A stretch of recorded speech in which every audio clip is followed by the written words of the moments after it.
Halo semuanya, selamat pagi, selamat siang, selamat sore, selamat malam, dimanapun kalian berada. Nah, kembali lagi bersama kami, kelompok 3. Di sini kami akan menjelaskan kecerdasan buatan yang bertemakan agen.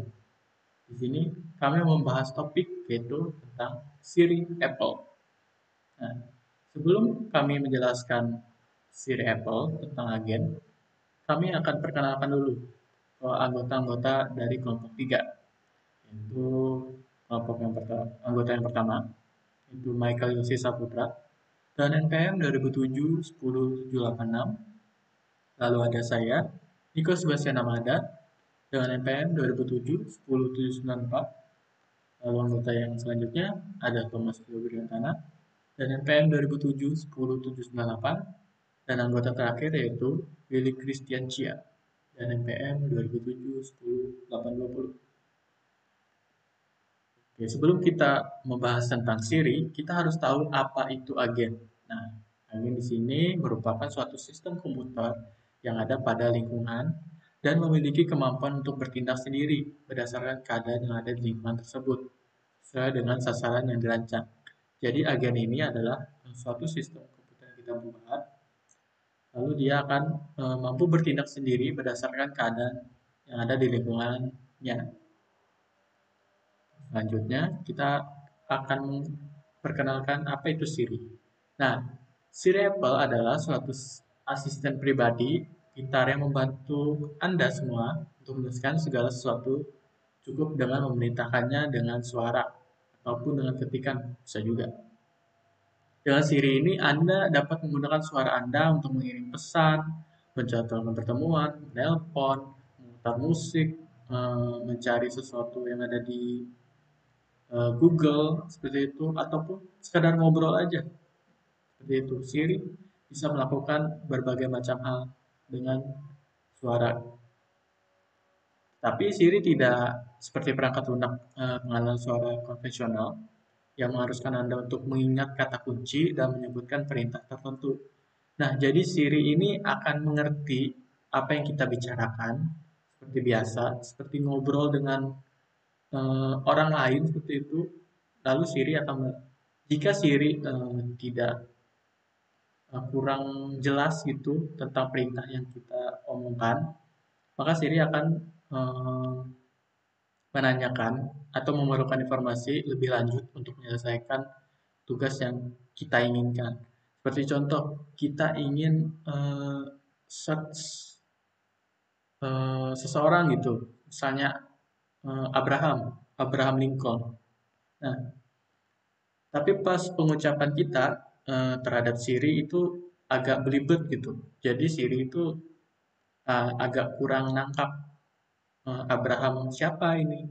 Nah, makanya Siri akan menanyakan Abraham siapa atau Abraham Presiden Amerika itu ya. Gitu. Jadi Siri akan menanyakan untuk untuk menambah informasi lebih lanjut untuk menyelesaikan tugas sesuai apa yang kita mau, sesuai misalnya kita mau ke A, jadi Siri akan meminta informasi lebih lanjut supaya tujuan kita benar-benar tercapai ke A tersebut. Itu si pengertian Siri dan kegunaan dan juga cara kerjanya. Oke, slide selanjutnya akan dijelaskan oleh teman saya. Untuk presentasi saya, kurang lebihnya saya mohon maaf. Terima kasih.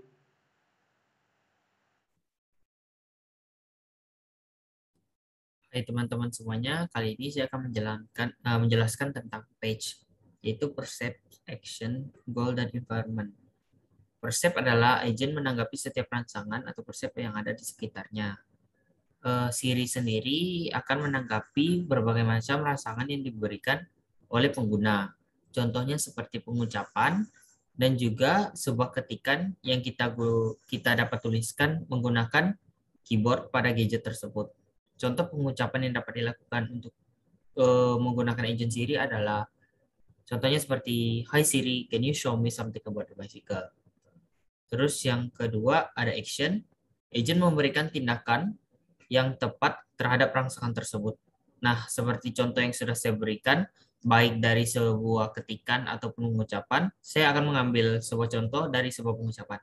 Siri akan menerima rangsangan dari sebuah pengucapan pengguna, contohnya tadi seperti Siri, show me something about a bicycle, maka Siri akan memberikan sebuah tindakan dan memberikan kita informasi-informasi yang berhubungan dengan ucapan pengguna. Jika tadi contohnya adalah show me something about bicycle, maka Siri akan memberikan kita berbagai macam informasi yang berhubungan dengan bicycle itu sendiri. Contohnya bisa dapat berupa pengertian bicycle ataupun juga gambar-gambar yang berhubungan dengan bicycle. Yang ketiga ada goal. Setiap tindakan agent tersebut harus sesuai dengan tujuan atau goal awal diciptakannya agent tersebut. Nah, Siri sendiri adalah tujuan utamanya sebagai asisten pribadi pintar yang dapat membantu pengguna menyelesaikan masalah hanya dengan memerintahkannya saja. Menurut saya, goal dari Siri ini sudah tercapai karena Siri sendiri sudah membantu pengguna menggunakan gadget menjadi lebih mudah dan dapat menjadi asisten pribadi pintar yang dapat menjalankan tugasnya dengan sangat baik. Yang keempat ada environment. Setiap aksi yang dilakukan oleh agent tersebut harus memperhatikan lingkungan di mana agent tersebut ditempatkan. Nah, kita dapat menggunakan Siri baik di dalam rumah ataupun di luar rumah. Dimanapun kita berada, kapanpun kita bisa menggunakan Siri. Namun yang harus diperhatikan adalah ketika menggunakan Siri, kita harus tetap memberikan rangsangan kepada Siri sehingga dapat menggunakannya. Jika tidak, maka Siri tidak dapat digunakan. Terus ada PIS, yang di sini ada performance and measure. Performance and measure dari Siri adalah cepat, kenyamanan pengguna, dan mudah. Menurut saya, Siri sudah mencangkup ketiga aspek ini.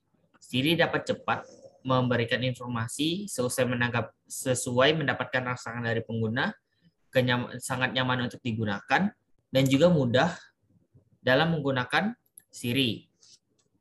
Kita hanya perlu mengetik ataupun hanya perlu mengucapkan saja apa masalah yang kita lagi hadapi, maka Siri akan memberikan informasi-informasi yang berhubungan dengan masalah yang kita berikan kepada Siri.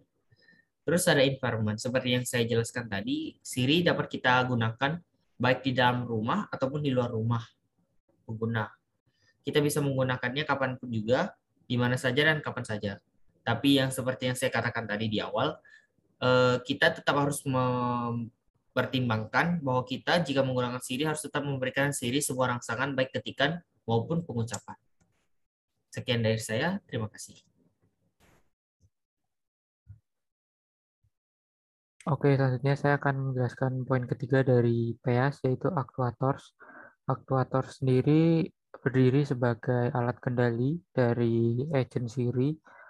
Di sini actuators terdiri dari screen display dan speaker. Seperti yang kita tahu, kalau kita menggunakan Siri itu kan bisa menggunakan speech to text ya, atau kalau kita ingin bertanya, kita bisa melihat apa yang kita tanyakan tuh sudah benar atau belum lewat screen display yang nantinya dengan menggunakan sistem speech to text dapat mengubah suara kita menjadi teks. Dan juga ada speaker sebagai outputan mungkin dari jawaban dari Siri ketika kita bertanya akan suatu hal. Itu alat kendalinya. Kemudian ada poin keempat, yaitu sensor. Di sini sensor dari Siri sendiri ada mikrofon dan keyboard. Sensor di sini berperan sebagai alat inputan dari user atau pengguna agar Siri dapat menerima inputan data apa yang kita kirimkan ke Siri. Di sini ada mikrofon karena seperti kita tahu Siri ini basicnya itu menerima inputan berupa suara dari user sehingga membutuhkan mikrofon dan juga keyboard ketika kita ingin mengetik dan tidak menggunakan suara. Itu dari poin actuators dan sensor. Selanjutnya ada arsitektur agen kecerdasan buatan. Di sini ada black box. Jadi konsep black box sendiri itu agent menerima masukan atau persep dari luar, lalu memprosesnya sehingga bisa dihasilkan keluaran action yang berdasarkan masukan tadi. Kalau kita sangkutkan dengan agent Siri, maka yang berperan sebagai masukan atau persepsi ini suara kita maupun apa yang kita ketikkan. Itu berperan sebagai masukannya. Nanti diproses oleh Siri-nya dan menghasilkan keluaran atau action. Nah, keluaran ini bisa bermacam-macam sesuai dengan perintah kita. Semisal kita bertanya pada Siri untuk menunjukkan jalan lewat Maps, itu nanti dia akan buka Maps. Itu keluarannya dari uh, inputan kita. Itu konsep dari black box. Jenis lingkungan agen. Pertama adalah episodik. Pengalaman agen dibagi ke dalam episode atomik atau pada setiap episode terdiri dari si agen yang memahami kemudian melaksanakan suatu tindakan. Dalam setiap episode hanya tergantung pada episode itu tersendiri. Kedua, statik. Lingkungan tidak akan berubah selagi agen direncanakan.